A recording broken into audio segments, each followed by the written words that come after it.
आज की इस वीडियो में मैं आपको बताने वाला हूं हम आईडीएफसी फर्स्ट बैंक से पर्सनल लोन के लिए कैसे अप्लाई कर सकते हैं ऑनलाइन। सबसे पहला आप यहां पर लाइव प्रूफ देख लो। जब मैंने लोन के लिए अप्लाई किया 30,000 रुपये से लेकर 2,75,000 रुपये का लोन यहां पर हमें मिला है। यहां पर आपके सामने है और यहां पर जो हमें ये लोन मिला है, ठीक है, इस लोन को हम मैक्सिमम 48 महीने तक के लिए ले सकते हैं, यानी कि 4 साल तक के लिए लोन हमें मिल रहा है। तो भाई देखो, होता है क्या है कि अगर आप बैंक से लोन लेते हैं तो बैंक से पर्सनल लोन लेने का यही फायदा होता है। पर्सनल लोन है या कोई सा भी लोन है, बैंक से लेते हैं, रेट ऑफ इंटरेस्ट काफ़ी कम लगाया जाता है। तो आप यहाँ पर देख सकते हैं हमें जो ये लोन मिला है ये भी काफ़ी कम रेट ऑफ इंटरेस्ट पर मिला है। अब मैं आपको दिखा देता हूँ, अगर हम आईडीएफसी फर्स्ट बैंक से लोन अप्लाई करते हैं तो हमें कौन कौन से बेनिफिट देखने को मिलते हैं और हमारा एलिजिबिलिटी क्राइटेरिया क्या होना चाहिए। अगर हम बात करेंगे बेनिफिट की तो यहाँ पर आपको मैक्सिमम 5 लाख रुपए तक का पर्सनल लोन ऑफर होता है, जिसे आप 2 महीने से लेकर 60 महीने के लिए ले सकते हैं। साथ में यहाँ पर जो आपको लोन मिलता है उसका जो रेट ऑफ इंटरेस्ट है वो 14% साल से शुरू होता है और यहाँ पर आपको 0 क्लोजर चार्ज देखने को मिलता है। अगर आप एक बार लोन ले लेते हैं, समय से पहले उसकी फुल्ली रीपेमेंट कर देते हैं तो भी कोई एक्स्ट्रा चार्जेस आपको देने की जरूरत नहीं होती है। अब बात करेंगे लोन किसको मिलेगा, तो भाई कोई भी व्यक्ति जिसकी एज 21 साल कंप्लीट है, 700 प्लस आपका सिबिल स्कोर है और आपकी कुछ ना कुछ इनकम है, तो ऐसी कंडीशन में आप आईडीएफसी फर्स्ट बैंक से पर्सनल लोन के लिए अप्लाई कर सकते हैं। तो आईडीएफसी फर्स्ट बैंक से पर्सनल लोन अप्लाई करने का मैं आपको लाइव प्रूफ कंप्लीट प्रोसेस दिखा देता हूं। पहले एक बार आप कंप्लीट प्रोसेस देख लें, उसके बाद लोन के लिए अप्लाई करें। जैसे ही आप इस एप्लीकेशन को इंस्टॉल करेंगे और इंस्टॉल करने के बाद ओपन पर क्लिक करेंगे तो आपके सामने ये वाला इंटरफेस आएगा। अब यहाँ पर लोन लेने के लिए अप्लाई नाउ पर क्लिक करेंगे। अब दोस्तों उसके बाद हमारे सामने ये वाला इंटरफेस आता है, first money smart personal loan. नीचे आपको लोन की डिटेल देखने को मिल जाएगी।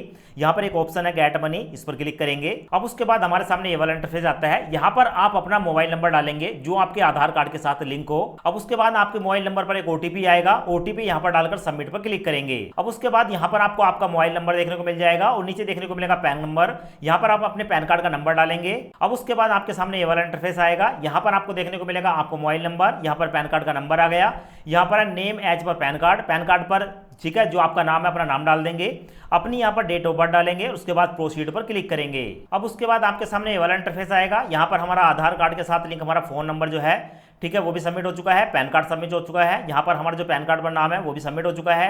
हमारी डेट ऑफ बर्थ यहाँ पर सबमिट हो चुकी है। अब लास्ट में ऑप्शन आता है एंटर आधार नंबर। यहाँ पर आप अपने आधार कार्ड का नंबर डालेंगे, चेक बॉक्स को सिलेक्ट करेंगे। अब उसके बाद हमारे सामने ये वाला इंटरफेस आता है। यहाँ पर बताया गया है कि हमारे आधार कार्ड के साथ लिंक जो फोन नंबर है उस पर एक ओटीपी आएगा, ओटीपी यहाँ पर डालेंगे एंड सबमिट पर क्लिक करेंगे। अब उसके बाद दोस्तों यहाँ पर आप देख सकते हैं हमारे सभी जो ऑप्शन है वो कंप्लीट हो चुके हैं। अब उसके बाद प्रोसीड पर क्लिक करेंगे। अब दोस्तों उसके बाद हमारे सामने ये वाला इंटरफेस आता है। यहाँ पर आपको देखने को मिलेगा कन्फर्म योर केवाईसी डिटेल। हमने जो अपना आधार कार्ड दिया है उस पर जो हमारा नाम वगैरह है, डेट ऑफ बर्थ है, वो यहाँ पर देखने को मिल जाती है और आधार कार्ड पर जो हमारा एड्रेस है वो यहाँ पर देखने को मिल जाता है। तो इसीलिए मैंने सिक्योरिटी पर्पज से इसको जो है हाइड कर रखा है। नीचे ऑप्शन देखने को मिलेगा सैलरीड या सेल्फ एम्प्लॉय, ठीक है, आप किस कैटेगरी में आते हैं यहाँ पर अपनी कैटेगरी को सिलेक्ट कर लेंगे।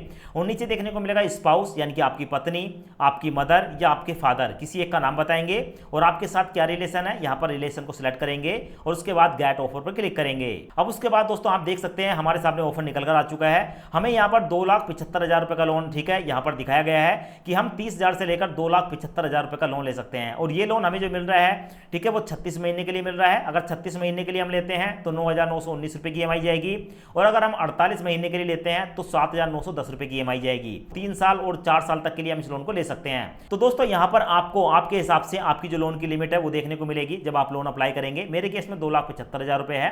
तो फिलहाल दोस्तों यहाँ पर 2,75,000 में से मैं 1,50,000 रुपए की अमाउंट को सिलेक्ट करने के बाद नेक्स्ट पर क्लिक करूंगा तो हमारे सामने ये वाला इंटरफेस आया है। यहाँ पर आपको देखने को मिलेगा लोन की डिटेल। मैंने 1,50,000 रुपए सिलेक्ट किए हैं। बताया गया है कि 1,50,000 में मैं लेता हूं तो भाई इस पर जो प्रोसेसिंग फीस है वो 5,235 रुपए जाएगी और जो जीएसटी है वो 943 रुपए जाएगा।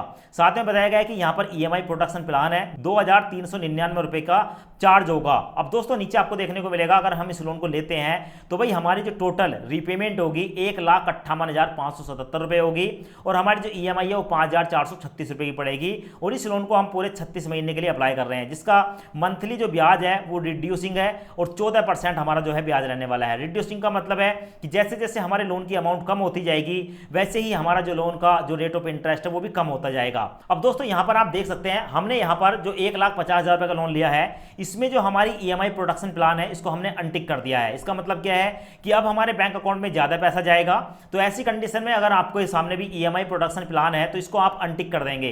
अब ये 2,399 रुपये हमारे जो है वो नहीं काटे जाएंगे। अब जो काटे जाएंगे 1.5 लाख में से 5,235 और 943 रुपये काटे जाएंगे, और ये पैसा काटने के बाद बाकी हमारे बैंक अकाउंट में ट्रांसफर होगा। तो भाई कितना पैसा ट्रांसफर होगा वो भी एक बार आप देख लें।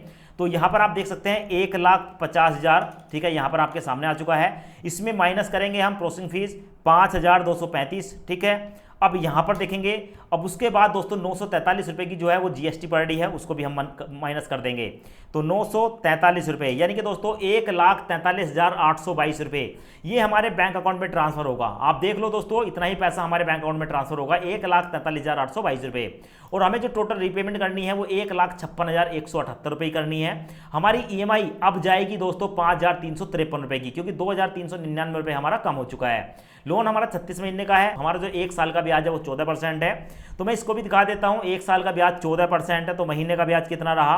तो भाई महीने का हो गया हमारा 1.16%, यानी कि 1.16% महीने के ब्याज पर हमें लोन मिल रहा है। अब इस लोन को लेने के लिए यहाँ पर हमें अपने फादर का नाम बताना पड़ेगा, ठीक है। तो फादर का फर्स्ट नेम डालेंगे, फादर का लास्ट नेम डालेंगे। उसके बाद एडिशनल इन्फॉर्मेशन है, आप देना चाहो तो दे सकते हो, वरना आप यहाँ पर चेकबॉक्स को सिलेक्ट करने के बाद नेक्स्ट पर क्लिक करेंगे। तो भाई मैं यहाँ पर जो हूँ अपने फादर का नाम डाल देता हूँ, फर्स्ट एंड लास्ट नेम। उसके बाद नेक्स्ट पर क्लिक करूंगा। अब दोस्तों यहाँ पर हमने सैलरी सेलेक्ट किया है। तो भाई हमारी कंपनी से रिलेटेड कुछ जानकारी है, जैसे कि हम किस कंपनी में काम करते हैं, कंपनी का नाम बताएंगे, कंपनी की ऑफिशियल ईमेल आईडी बताएंगे, और कंपनी का यहाँ पर एड्रेस डाल देंगे। उसके बाद दोस्तों कोई लैंडमार्क बताएंगे, हमारे जो कंपनी है ऑफिस वगैरह है उसके आसपास का, और हमारी जो कंपनी कहाँ पर है उसका पिन कोड बताएंगे, और सिटी बताएंगे और स्टेट बताएंगे। ये कंपनी की डिटेल डालने के बाद दोस्तों सेव एड्रेस पर क्लिक करेंगे। अब उसके बाद हमारे सामने आता है न्यू मैंडेट रजिस्ट्रेशन। अब दोस्तों यहाँ पर क्या है, हमें ई मैंडेट रजिस्ट्रेशन करना पड़ेगा, ठीक है। तो हमें यहाँ पर अपने बैंक अकाउंट की डिटेल देनी होगी। जिस बैंक में हम इस पैसे को लेना चाहते हैं उसी में हमारा पैसा जाएगा और उसी से ई मैंडेट होगा, यानी कि जिस बैंक में हमारा पैसा ट्रांसफर होगा उसी से हर महीने जो हमारी ईएमआई है वो भी डिडक्ट होगी। तो भाई क्या डालेंगे? तो दोस्तों यहाँ पर आप देखेंगे आईएफएससी कोड है, अपनी बैंक का आईएफएससी कोड डालेंगे, अपने अकाउंट होल्डर का नाम बताएंगे, हमारा क्या नाम है हमारे बैंक में वो बताएंगे, अकाउंट नंबर बताएंगे। उसके बाद यहाँ पर हमारा जो अकाउंट है वो सेविंग है या करंट है सिलेक्ट कर लेंगे। उसके बाद ब्रांच का नाम बताएंगे, उसके बाद बैंक का नाम बताएंगे। उसके बाद सिलेक्ट करेंगे पर्पस ऑफ लोन, हम इस लोन को क्यों लेना चाहते हैं, बहुत सारे पर्पस है, emergency loan, personal loan, house वगैरह, तो बहुत सारी डिटेल देखने को मिलेगी। यहाँ पर आप जो है अपना पर्पस सिलेक्ट कर लेंगे और उसके बाद दोस्तों लोन लेने के लिए कंफर्म पर क्लिक करेंगे। अब उसके बाद हमारे सामने वाला इंटरफेस आता है इमीडिएट रजिस्ट्रेशन। हमारे सामने दो ऑप्शन है, डेबिट कार्ड या नेट बैंकिंग। तो अगर आपके पास नेट बैंकिंग है तो नेट बैंकिंग से कर सकते हैं, वरना आपके पास एटीएम कार्ड डेबिट कार्ड होगा, ठीक है। तो आप डेबिट कार्ड को सिलेक्ट करने के बाद प्रोसीड पर क्लिक करेंगे। अब दोस्तों उसके बाद हमारे बैंक से रिलेटेड हमारी यहाँ पर जानकारी देखने को मिल जाती है। उसके बाद हमारे सामने ये वाला इंटरफेस आता है, यहाँ पर मैं प्रोसीड पर क्लिक करूंगा। अब उसके बाद हमारे सामने ये वाला इंटरफेस आता है, यहाँ पर मैं अपने कार्ड के नंबर बताऊंगा, जो हमारा बैंक है उसका जो एटीएम कार्ड है उसके नंबर डाल देंगे। उसके बाद एक्सपायरी डेट डालेंगे, उसके पीछे जो सीवीवी नंबर है वो डालकर सबमिट पर क्लिक करूंगा। अब उसके बाद दोस्तों आपको देखने को मिलेगा कांग्रेचुलेशन, यहाँ पर हमारा जो ई मैंडेट है वो सक्सेसफुली सबमिट हो चुका है। और साथ में देखने को मिलेगा कि अगर आपकी ई मैंडेट करने में आपको कोई प्रॉब्लम आती है तो भाई आपके सामने इनके जो कस्टमर केयर है उसका नंबर भी है, आप चाहें तो इस नंबर पर कॉल करके, ठीक है, आपकी एप्लीकेशन में कोई दिक्कत आ गई, प्रॉब्लम आ गई तो उसका सोल्यूशन भी कर सकते हैं, ठीक है। उसके बाद आपको बताया गया है कि 10 मिनट के अंदर ये जो पैसा है वो हमारे बैंक अकाउंट में ट्रांसफर कर दिया जाएगा। अब दोस्तों उसके बाद मुझे पूरे 5 मिनट हो चुके हैं और मैं वेट कर रहा हूं कि कितने समय के अंदर ये जो पैसा है हमारे बैंक अकाउंट में ट्रांसफर होगा। तो यहां पर आप देख सकते हैं दोस्तों आपके सामने है, और 1,43,822 रुपए हमारे बैंक अकाउंट में सक्सेसफुली ट्रांसफर हो चुके हैं।